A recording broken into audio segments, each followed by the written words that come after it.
Students अब हम question number first का थर्ड पार्ट करते हैं, जिसमें हमें दो लीनियर इक्वेशंस दी गई हैं। 3x minus y is equal to 3, 9x minus 3y is equal to 9। Student आप इसे इक्वेशन नंबर फर्स्ट, इसे इक्वेशन नंबर सेकंड मान लीजिएगा। आप चाहे तो आप इक्वेशन नंबर फर्स्ट से या सेकंड से किसी एक इक्वेशन से किसी एक वेरिएबल की वैल्यू को फाइंड कीजिएगा। स्टूडेंट मैं क्वेश्चन नंबर फर्स्ट से निकालूंगा तो मैं लिखूंगा फ्रॉम इक्वेशन फर्स्ट में, इक्वेशन फर्स्ट ऐसे निकालूंगा 3x minus 3 is equal two by. अब आप गौर कीजिएगा, मैंने बाई को राइट हैंड में ले गया हूं, जो कि माइनस का था तो राइट हैंड में जाने पर प्लस का हो गया। 3 राइट हैंड में प्लस का था, जैसे माइनस में लेफ्ट हैंड में लाने पर वो माइनस का हो जाता है। अब आप इसे लिखिएगा y is equal to 3x minus 3। आप इसे इक्वेशन नंबर थर्ड मान लीजिएगा। स्टूडेंट अब आप इस इक्वेशन नंबर थर्ड को सेकेंड में पुट कीजिएगा, तो मैं लिखूंगा putting this value, putting this value in equation second. अब आप सेकेंड में पुट कीजिएगा तो आपका होगा 9x minus 3y is equal to 9। जहाँ पर स्टूडेंट ये बाई दिया गया है वहाँ पर ये मैं वैल्यू पुट करूंगा इक्वेशन नंबर थर्ड से।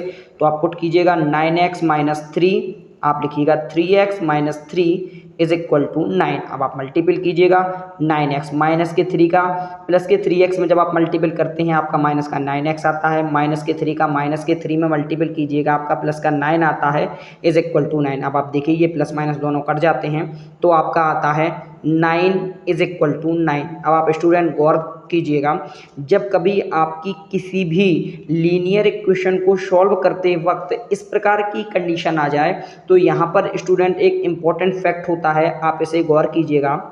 मैं डाल दे रहा हूँ इम्पॉर्टेंट फैक्ट। अब आप गौर कीजिएगा स्टूडेंट, जब हम लीनियर इक्वेशन को सॉल्व करते हैं और एक ऐसी स्थिति आ जाए जहाँ वेरिएबल कट हो जाए, केवल कांस्टेंट हो, तो स्टूडेंट इस कंडीशन में जो लीनियर इक्वेशन होती हैं वो कोइंसिडेंट लाइन को शो करती हैं। और अब आप जानते हैं मैंने आपको 3.1 में बताया है कि कोइंसिडेंट लाइन के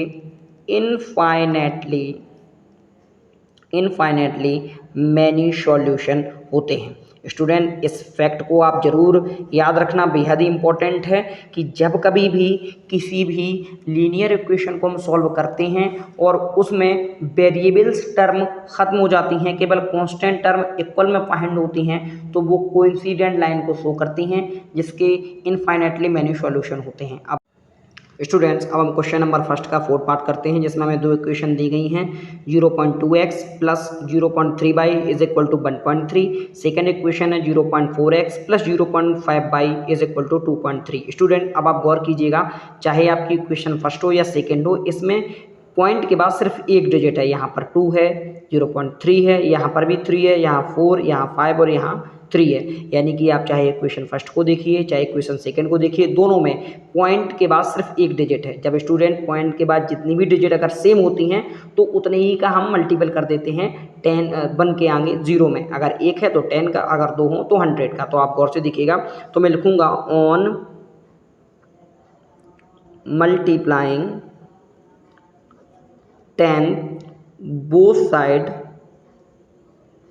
both sides of equation first and second. Student यहाँ पर एक चीज़ जानना बेहद इंपॉर्टेंट होता है कि आखिर मैंने 10 का मल्टीपल क्यों किया है, क्योंकि स्टूडेंट ये जो पॉइंट वाली लीनियर इक्वेशन दी गई हैं इनको मैं सिंपल फॉर्म में निकालने के लिए मैंने ये 10 का मल्टीपल किया। आप देखिएगा जब आप इस इक्वेशन की दोनों साइड, बोथ साइड में 10 का मल्टीपल करते हैं तो यहाँ पर आप जब आप 0.2 में 10 का मल्टीपल करेंगे तो आपका होगा 2x, जब आप 0.3 में करेंगे तो आपका होगा 3y और उधर 1.3 में करने पर आपका 13 होता है।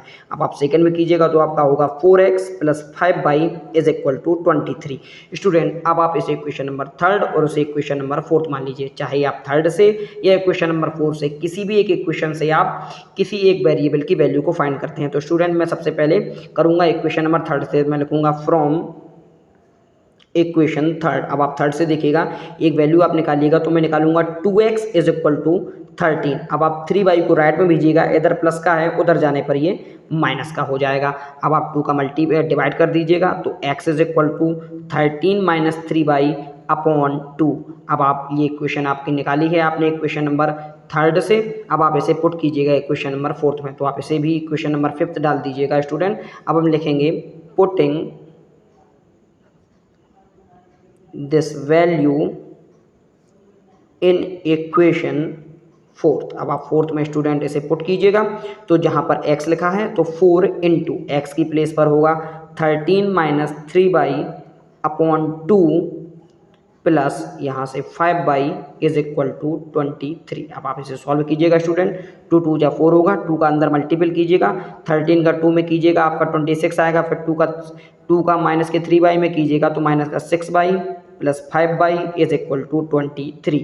अब आप देखिएगा स्टूडेंट, जब आप 6 में से 5 को सब्ट्रैक्ट करेंगे तो आपका आएगा माइनस का बाई इज इक्वल टू 23। आप बाई को राइट में ले जाइएगा, 23 को लेफ्ट हैंड में लाइएगा, तो आपका होगा 26 minus 23 is equal two by. यहाँ पर बाई स्टूडेंट आपका नेगेटिव था, जो राइट में जाएगा तो पॉजिटिव हो जाएगा, और पॉजिटिव 23 लेफ्ट में आने पर नेगेटिव हो जाता है। तो बाई की वैल्यू स्टूडेंट हमें 26 में से जब हम 23 को डिवाइड माइनस करते हैं तो हमारा 3 आता है। अब आप स्टूडेंट इस जो बाई की वैल्यू आपने निकाली है, इसे आप इक्वेशन नंबर 4 में जहाँ से आपने एक्स की वैल्यू निकाली थी उसमें पुट कीजिएगा बाई की प्लेस पर, और हमें एक्स की वैल्यू फाइंड हो जाएगी। तो आप लिखिएगा putting this value in equation fourth. अब आप फोर्थ में पुट कीजिएगा तो आपको होगा x is equal to 13 minus 3 into 3/2। अब आप गौर कीजिएगा तो 13 माइनस 3 जा 9 होता है अपॉन 2। यहाँ से स्टूडेंट अब आप गौर कीजिएगा x इज इक्वल टू 13 में से 9 को माइनस करने पर आपका 4 आता है, 4/2 कट कीजिएगा तो आपका 2 आता है, यानी आपकी x की वैल्यू 2 फाइंड होती है। स्टूडेंट आपने ये थर्ड पार्ट और क्वेश्चन नंबर फर्स्ट के थर्ड पार्ट और फोर्थ पार्ट किए हैं। आपको कोई भी प्रॉब्लम हो आप कमेंट बॉक्स के जरिए से पूछ सकते हैं। आपने पूरा वीडियो देखा, इसके लिए बहुत बहुत धन्यवाद। Thank you.